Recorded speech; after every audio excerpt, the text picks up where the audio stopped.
सो praise Lord, जय मसीह की सबको। सो परमेश्वर का धन्यवाद हो आज के सुंदर समय के लिए। परमेश्वर ने एक बार फिर से आपके बीच में, आपके मध्य में आने के लिए समय दिया, सौभाग्य दिया। सो परमेश्वर के नाम की महिमा हो। सो विषय में जाने से पहले आप हमारे चैनल जाने वचन की सच्चाई को सब्सक्राइब करें, बेल के आइकन को दबाएं, ताकि जब भी कोई नया विषय लेकर आया जाए तो उसका नोटिफिकेशन आपको मिलता रहे। सो मेरे प्यारों, आइए हम एक विषय देखने के लिए जा रहे हैं।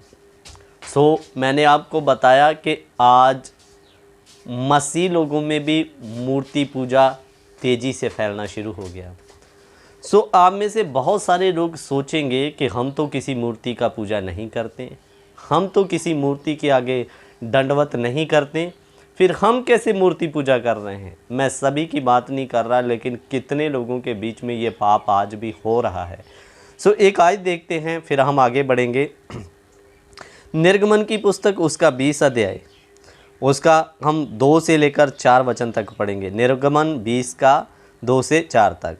मैं तेरा परमेश्वर यहोवा हूँ, यो तुझे दास्तव के घर अर्थात मिस्र देश में से निकाल कर लाया।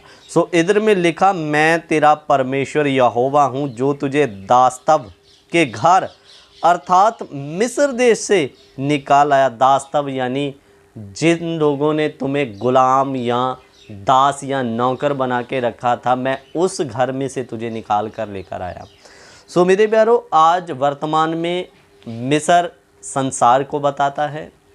परमेश्वर ने हमें संसार के बीच में हो रहे पाप, रीति रिवाज, इन सारी चीज़ों से निकाल कर हमें आज़ाद स्वतंत्र किया।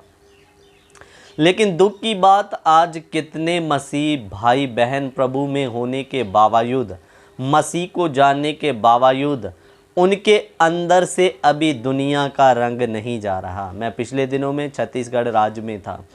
मेरे प्यारों, आज भी उनकी शादियों में, उनके घरों में जब कोई त्योहार, खुशी या कोई गम का मौका आता है, तो उनके बीच में वही पुराने रीति रिवाज अपनाए जाते हैं जो कहीं ना कहीं जाके मूर्ति पूजा के साथ संबंधित होते हैं। मेरे प्यारों, आप भले ही किसी मूर्ति के आगे नमस्तक नहीं कर रहे हैं, लेकिन अगर आप जो मूर्ति पूजा के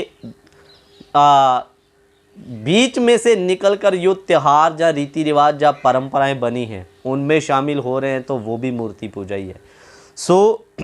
इधर में परमेश्वर कहता, मैं तेरा परमेश्वर यहोवा जो तुझे दास्तव के घर यानी कि गुलामी के घर अर्थात मिस्र देश में से निकाल लाया। प्रभु ने हमें बाहर निकाला, लेकिन हम वहीं के गुलाम रहना चाहते हैं। मैं आपको बता रहा था, जब मैं छत्तीसगढ़ में था तो कितने लोग शादी के दौरान मसीह होने के बावजूद दुनिया के जैसे हल्दी लेपन करते हैं। मेरे प्यारों, अगर आप उसको क्रीम के जैसे लगा रहे हैं 5 मिनट 10 मिनट के लिए तो कोई दिक्कत नहीं, लेकिन अगर आप उसको एक रीति मान कर लगा रहे हैं, वो काम दुनिया करती है, उनके अनुसार करना जरूरी है, आप भी करते हैं, तो वो मूर्ति पूजा ही है, जैसा ही पाप है, क्योंकि वहाँ से वो कहीं ना कहीं से निकल कर बाहर आया। मेरे प्यारों, आगे भी पढ़ते हैं। तो मुझे छोड़ दूसरों को ईश्वर करके ना मानना, तो अपने लिए कोई मूर्ति खोद कर ना बनाना, ना किसी की प्रतिमा बनाना जो आकाश में या पृथ्वी पर या पृथ्वी के जल में हैं, तो उनको दंडवत ना करना और ना उनकी उपासना करना, क्योंकि मैं तेरा परमेश्वर यहोवा जलन रखने वाला परमेश्वर हूँ। और जो मुझसे बैर रखते हैं उनके बेटों, पोतों और परपोतों को भी पितरों का दंड दिया करता हूँ। जो मुझसे बैर रखते हैं, इसका मतलब क्या है? अगर आप उसकी आज्ञा नहीं मानते, आप गुलामी के अनुसार, वही पुराने संसार की परंपराओं रीति रिवाजों के अनुसार चलेंगे, तो वचन में लिखा, मैं उनसे बैर रखूँगा और उनको दंड, वो मुझसे बैर रखते हैं और मैं उनको दंड दूंगा करके लिखा।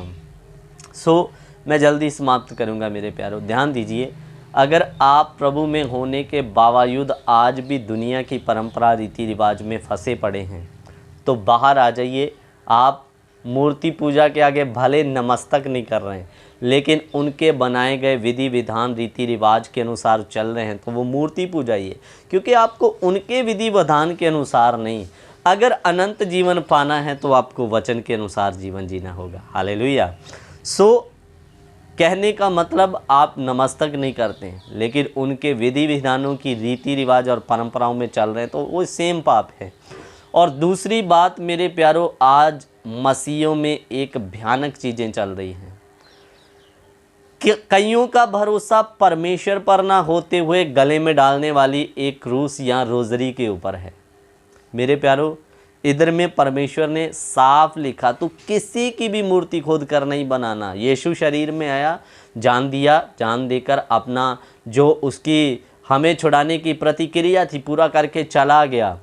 उससे पहले या उसके बाद में भी लोग क्रूस पर चढ़ाए जाते थे, इसलिए हमें वो क्रूस, लकड़ी की क्रूस गले में डाल के घूमने की आवश्यकता नहीं है। वो भी एक किस्म का मूर्ति पूजा ही है। परमेश्वर हमें मूर्ति पूजा से बाहर आने के लिए कहता है।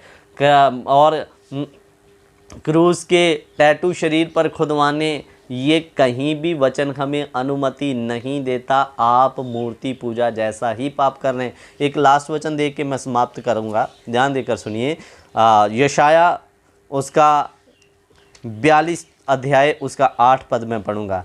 मैं यहोवा हूँ, मेरा नाम यही है। मैं दोबारा पढ़ता हूँ। मैं यहोवा हूँ, मेरा नाम यही है, अपनी महिमा मैं दूसरे को ना दूंगा। जो स्तुति मेरे योग्य है वह खुदी हुई मूर्तों को ना दूंगा। इधर में परमेश्वर कहता मेरा नाम यहोवा है, मेरा नाम यहोवा और मैं यही हूँ, मैं अपनी महिमा किसी दूसरे को ना दूंगा। आज जो प्रथम स्थान परमेश्वर को मिलना है, आज कितनी कलीसिया में परमेश्वर का स्थान तेल और पानी को दिया जा रहा है। उतना आदर परमेश्वर का नहीं, लेकिन तेल और पानी का हो रहा है मेरे प्यारों। और ऐसी और भी कितनी बातें हैं मेरे प्यारों कि लोगों का ध्यान परमेश्वर से हटते हुए ये रोज़री, ये गले में सलीब, ये तेल पानी, इनके ऊपर केंद्रित हो चुका है। इसलिए मेरे प्यारों, ऐसी घटनाओं से बाहर आइए। परमेश्वर का आदर परमेश्वर को देना, पानी को नहीं, अनॉइंटिंग ऑयल को नहीं। मेरे प्यारों, आज लोगों का भरोसा परमेश्वर से हट के इन्हीं चीज़ों पर आ चुका है। इसलिए कई लोगों को लगता है गले में सलीब डाल लेंगे तो डर नहीं लगेगा। मेरे प्यारों, कहाँ लिखा है ऐसा कि गले में सलीब ना डालने से डर नहीं लगता? अगर ऐसी बात है तो आप दुनिया का डर ना रखते हुए परमेश्वर का डर मानिए, वो आपके जीवन को बढ़ाएगा। वचन में लिख कर दे दिया। बहुत सारे लोगों को लगता है कि हमारे पास में तेल पानी रहेगा तो हम हमेशा ठीक रहेंगे करके। मेरे अजीज़ों, परमेश्वर का प्रथम स्थान परमेश्वर को दीजिए, उसको छोड़ किसी को भी प्रथम स्थान नहीं देना। मैंने आपको बताया कितने लोगों का भरोसा परमेश्वर से हट के आज इन्हीं चीज़ों पर आ चुका। मेरे प्यारों, इन चीज़ों से बाहर आइए। परमेश्वर आपके साथ में आएंगे, और जब वो आपके साथ है तो इनके चीज़ों की आवश्यकता आपको नहीं पड़ेगी। और अगर ऐसा कर रहे हैं, हम परमेश्वर को छोड़ प्रथम स्थान इन्हीं चीज़ों को देते जा रहे हैं, तो एक दिन फिर हम उस भयानक दंड से हमें कोई नहीं बचा सकता, जिसके बारे में परमेश्वर ने लिख कर दे दिया।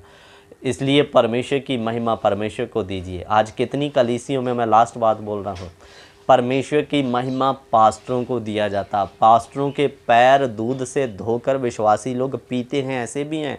और वहाँ पर सेवकों के जीवन को देखकर मुझे दुख लगता है। ये लोग मना ना करने की बजाय उल्टा अपने पैर बढ़ाते हैं। हाँ, हम दुगने आदर के योग्य हैं करके दो हमारे पैर करके।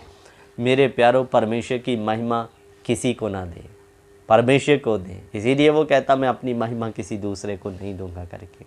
इसलिए ये मूर्ति पूजा जैसा ही पाप है।